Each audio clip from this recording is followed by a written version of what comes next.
Like, but yeah, I'm 10, 12 years in, I got 4 MVPs and 4 championships. Like, but do I still want to do this shit? You know what I'm saying? You know how hard it is. Some people say, I want to go play baseball. Right? Yeah. And then I want to come back. Or some people say, I'm going to go 22 straight. Coward. Your love of the game is still there. I can feel it from you, right? How did that love of the game fuel your career? It was the basis of my career. My love of the game within my contract, which, you know, I'm pretty sure most contracts now, I'm actually positive now, don't have that clause within the contract where... You had a clause in your contract. Love of the game contract, right, that if I was driving with you down the street and I see a basketball game on the side of the road, I can go play in that basketball game. And if I get hurt, my contract is still guaranteed. I love the game so much that I would never let someone take the opportunity for me to play In the NBA than in other sports. Yeah, it's funny, yeah, I don't know. I don't know why it's discussed so much in our sport and why it's the A-all, B-all of everything. Do you see the players of today's basketball with that mindset to achieve greatness? It's hard to be hungry when you have. Simple as that. I mean, if you don't have, you are willing to do whatever you have. So my mental approach was go in, do my job, be the best basketball player I can be, and all the chips and everything outside of that, I had people that were handling that, you know. But basketball court, I'm handling it, right? And now it's like, it's a prerequisite. You know, everybody has to have a logo. And it's just basketball. At the end of the day, it's just basketball. LeBron James and Kevin Durant sat on a podcast, cracked jokes about Michael Jordan's legacy, and laughed like nobody was paying attention. That assumption turned out to be dead wrong. NBA legends were watching every second, and they've reached their breaking point. What started as casual conversation on LeBron's Mind the Game podcast spiraled into something neither of them anticipated. Durant compared Jordan's baseball retirement to LeBron's 22 consecutive seasons, framing it like Jordan walked away while LeBron stayed committed. LeBron laughed at the comment. Steve Nash nodded along, and that's when they crossed the line nobody comes back from. The response from NBA legends has been absolute destruction. Magic Johnson, Charles Barkley, Shaq, Kevin Garnett, Paul Pierce, and Jordan's own championship teammates all spoke out. They didn't offer mild criticism or diplomatic disagreement. They exposed everything wrong with Durant-LeBron's argument. And by the time you hear what they said, you'll understand why this podcast moment became career. That's the goal, to be in the league for 20 years. I tell you, that's the goal. Darce Gilmore told me one time, he played for Chicago, he said, if you expect to play a long time in this league, you better quit mopping up the floor. And I thought, well, he's crazy because that's what basketball is all about. Bird takes it away from Wilkins, goes to the floor and gets it up ahead. If you're going to make $50, $60 million a year and just say, hey, you know what? I'm only going to play 2 out of 3, 3 out of 4. At some point, the fan going to be saying, wait a minute, you're charging me this much for tickets. Why in the world should I care if they don't care? A guy making 75, 80, 90, God forbid, $100 million a year to play basketball. Right. And the guy says, you know, I'm going to rest tonight. At some point, the fan's going to be saying, hey, you know what? Yeah, I've had enough. If this dude don't care about me, and that's the one thing that concerns me going forward. Man, we're the luckiest dudes in the world to play basketball. We're the luckiest dudes in the world. If you look at sports landscape, nobody get paid better than basketball players. Nobody. Durant dropped this line during a discussion about player longevity. Some people want to go play baseball and didn't come back, or some people go 22 straight. The message landed exactly how he intended it. And Jordan left, LeBron stayed. And according to Durant's logic, that makes LeBron's commitment superior. But here's the thing, Durant conveniently left out. Michael Jordan didn't retire in 1993 because basketball got boring or because the competition wasn't challenging enough. Jordan retired because his father, James, was murdered that summer, shot during a robbery and left on the side of a road. The man who pushed Michael toward greatness, who believed in him before anyone else did, was suddenly gone. And that's when Jordan, at the absolute peak of his powers, after winning 3 consecutive championships, walked away from the game. Not because he quit, because he was devastated and grieving in ways most people can't begin to understand. He wanted to honor his father's memory by chasing a dream they talked about together, which was playing professional baseball. 3 consecutive titles. Something Magic never accomplished, something Bird never accomplished, something LeBron has never done. Jordan achieved all of that before stepping away, and he did it while processing unimaginable pain. Durant smirking about playing baseball while LeBron laughs along isn't a clever basketball observation. It's mocking a man's grief over his murdered father. NBA legends watched that moment and decided they weren't staying quiet anymore. Stacey King won 3 championships playing alongside Jordan in Chicago and knows exactly what greatness looks like when you're standing next to it every night. His response to the podcast didn't hold anything back. King renamed LeBron's show the Crime or River Podcast and went directly at both of them for what he called constant insecurity masked as confidence.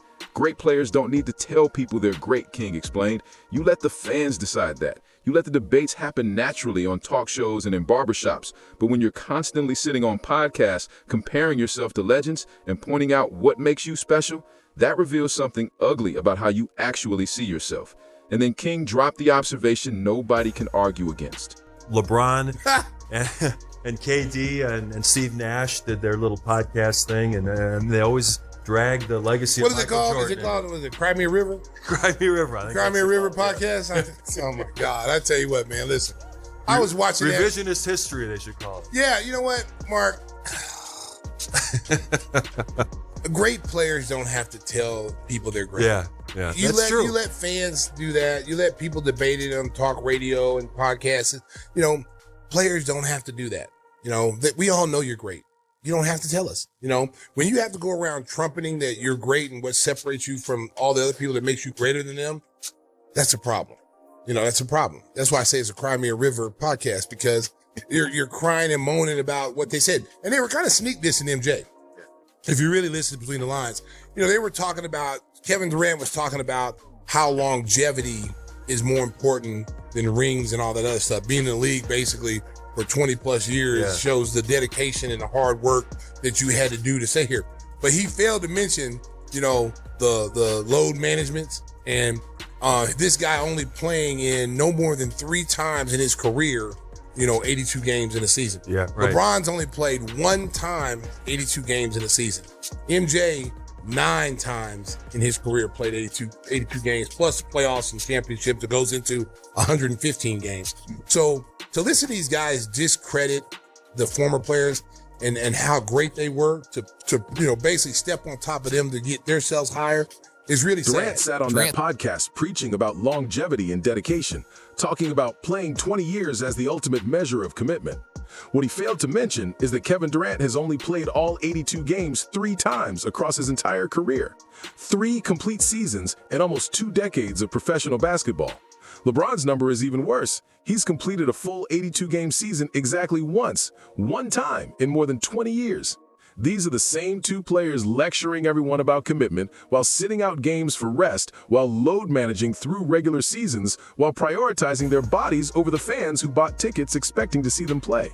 King's word for all of it was simple and direct: hypocrisy. Watch me play. I want to impress that guy way up on top who probably worked his ass off to get a ticket or to get money to buy the ticket. You really cared about the guy who sat in the top deck at the Palace in Auburn Hills to watch you when you came to Detroit? Yeah, because I know he's probably yelling at me and I want to shut him up. So if the guys are coming to watch me play, I don't want to miss that opportunity. Now, physically, if I can't do it, then I can't do it.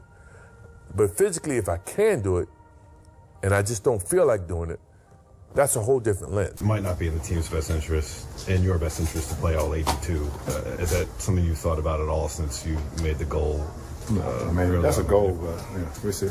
The next day. I'm available to go and be in the pro. If OBJ shows up, he might score 100. Magic Johnson has spent years being diplomatic about the modern NBA, finding positive things to say and building bridges between generations of players. But even Magic reached his limit with what happened on that podcast.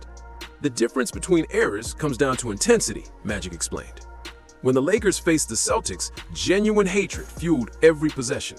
Magic despised Larry Bird during those matchups, and Bird felt the same way about him. That animosity pushed both of them to be greater than they would have been otherwise. Fans watching at home could feel the stakes through their television screens. The entire country stopped what they were doing to watch, because every single play carried emotional weight you can't manufacture. Now, look at the current landscape of the NBA. players shaking hands and exchanging hugs before tip-off. Best friends posting vacation photos together during the offseason. Business partners launching ventures together. Podcast co-hosts sitting around making jokes about the greatest player who ever lived. Where's the rivalry in any of that? Where's the edge that made people care? What's happened to the rivalries in today's game? They don't hate each other. That's what they don't like. See, I hated Larry and every Celtic. I really don't like you, but you're my little brother now. I love you because you out of that green and white. That's what it was, right? The Celtics, Lakers hate each other, disliked each other, so it made for great TV and people tuning in. And now I don't know if it's AAU, I don't know what it is. Now everybody's shaking each other's hand. Everybody like each other, won't go at each other like really hard. That's what happened to the All-Star game, see? Yeah, see, the All-Star game carried into the All-Star game right there. See, we hated the East, right? I'm coming to bust you, right? Michael, Isaiah, Dr. J. You can't have one over me. See, I'm coming to get that now. See, Magic, this is what I said. Let them score 200 to 200. What is that? Magic connected this shift directly to the ratings collapse. The league keeps trying to explain away. Fans sense when players don't actually care about winning. They recognize when competition has been replaced by friendship. And they're responding by changing the channel, by not renewing their league pass subscriptions, by spending their evenings doing anything other than watching basketball. Why invest 3 hours in players who clearly aren't as invested as the people watching them? Durant and LeBron laughing together while taking shots at Jordan represents everything Magic has been warning about for years. The buddy culture has completely replaced actual competitiveness, and the game is bleeding fans because of it. Like you mentioned a little bit about today's game because we had Cleaver on here and he talked about load management. He said, I don't know what the hell that is. Where is it going? And that's number one. And number two, how do we get it back?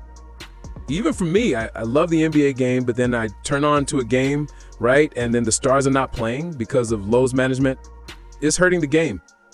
But you have to really play hard. Does that hurt you physically? No, because when I play hard all the time. You know, there's no turn it on here, turn it off here. It's just 110% at all time. It's all about winning championships and winning. This rest stuff just drives me crazy. You're playing basketball for a living. Okay, that what I understand. If you're working in the coal mine, that you may need a rest day after it, you're playing basketball. You play basketball 2.5 hours a day, 3 hours a day, right? That's your job. That's what you get paid to do as an NBA player. What do you do another 21 hours? I mean, to me, that's when you should be preparing for your next day of work. Charles Barkley went even further than the others because his frustration extends beyond one podcast episode. What Barkley sees is fundamental rot spreading through modern basketball. Players caring more about their personal brands than their performance, prioritizing being liked over being feared, chasing business deals instead of championships. Barkley's math was blunt and impossible to dispute. If you're making $56 million annually and only showing up for 2 out of every 3 games, fans will eventually stop caring about you. Why should they invest their emotions and their money when you won't invest your effort? Why should anyone pay hundreds of dollars for tickets when the star player might decide that night feels like a good opportunity to rest? The broader reality Barkley laid out is even more damning. NBA players earn more money than athletes in any other professional sport. $10 million is the average salary across the league. Most teams employ 5 to 7 players making between 20 and 25 million annually. 82 games make up a basketball season compared to 162 in baseball, 3 or 4 games per week instead of 6 or 7. And somehow, these players still complain about needing rest days. Durant and LeBron embody this mindset perfectly in Barkley's analysis. The belief that showing up constitutes an accomplishment.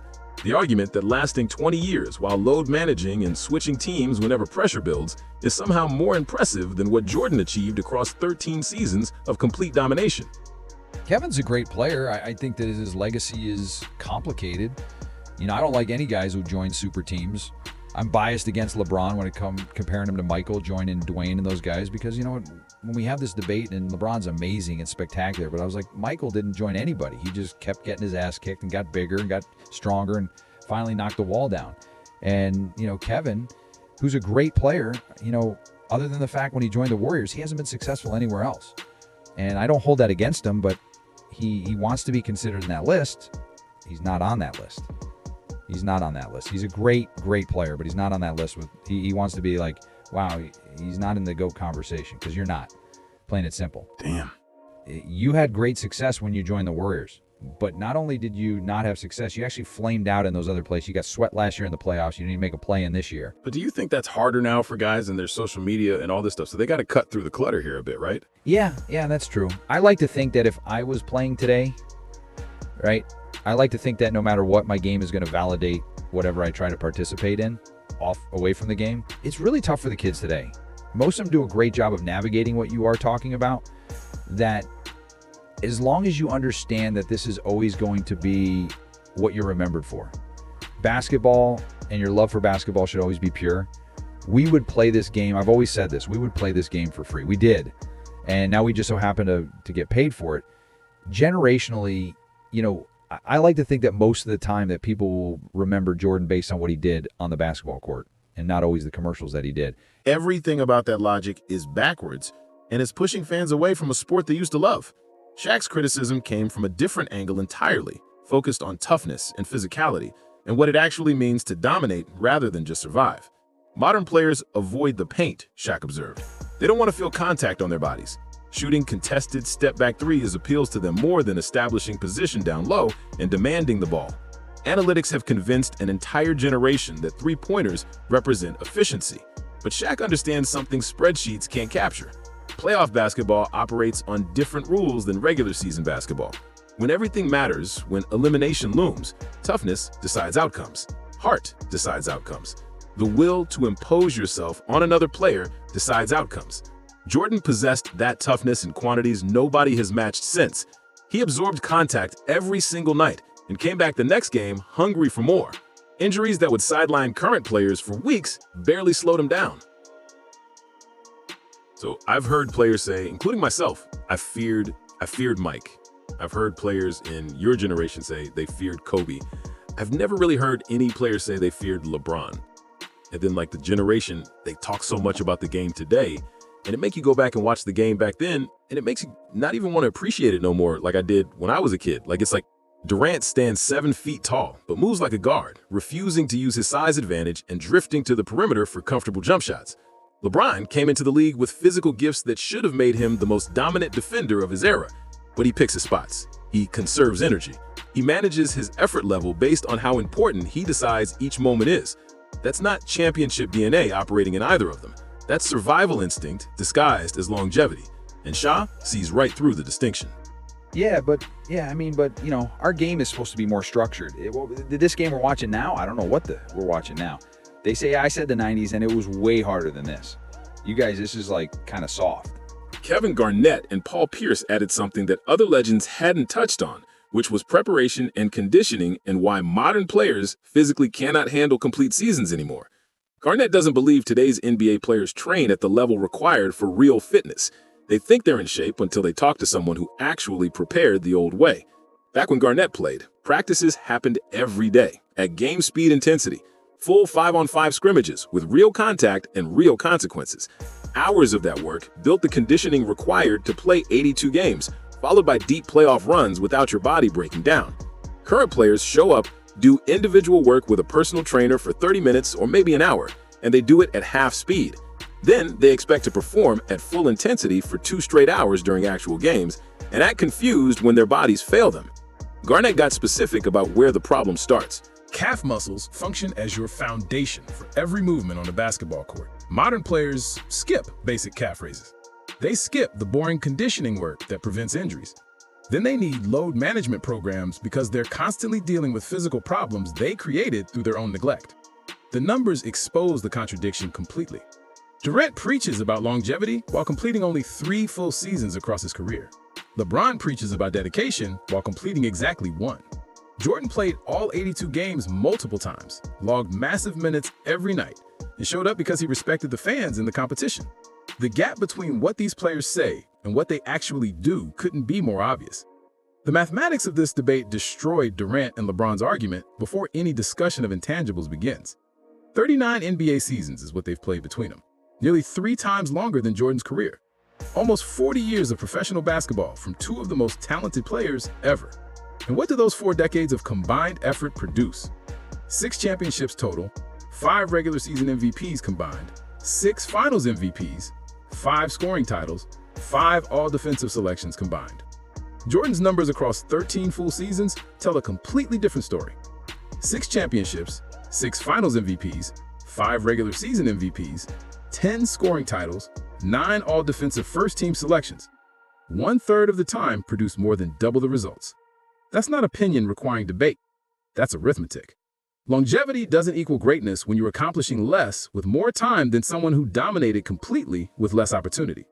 The irony of Kevin Durant calling anyone a quitter would be comedic if it weren't so revealing. After losing to the Warriors in the 2016 Western Conference Finals, Durant made what many consider the weakest decision in professional sports history. He joined the 73-win team that just eliminated him. The roster that already featured Curry, Thompson, and Green didn't need another superstar.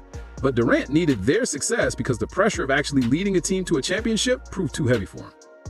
Brooklyn was supposed to change that narrative, his own team, his chance to prove he could win as the #1 option. What happened instead was failure, followed by demanding a trade when circumstances got difficult. Phoenix represented another fresh start with another collection of talented teammates that lasted less than 3-4 years before he wanted out again. This is the player mocking Jordan for stepping away after his father's murder. Following 3 consecutive championships, LeBron's history follows a similar pattern wrapped in different packaging. Cleveland became too hard the first time, so joining Wade and Bosh in Miami offered an easier path. Miami started declining, so returning to Cleveland made sense. Cleveland became uncomfortable after Kyrie left, so Los Angeles provided the next exit route. Every time adversity arrived, LeBron located the nearest exit and walked through it. Neither of these players has any standing to sit on a podcast laughing about Jordan's choices when their own histories are written in disappearing ink. Jordan operated under a philosophy neither Durant nor LeBron has ever embraced.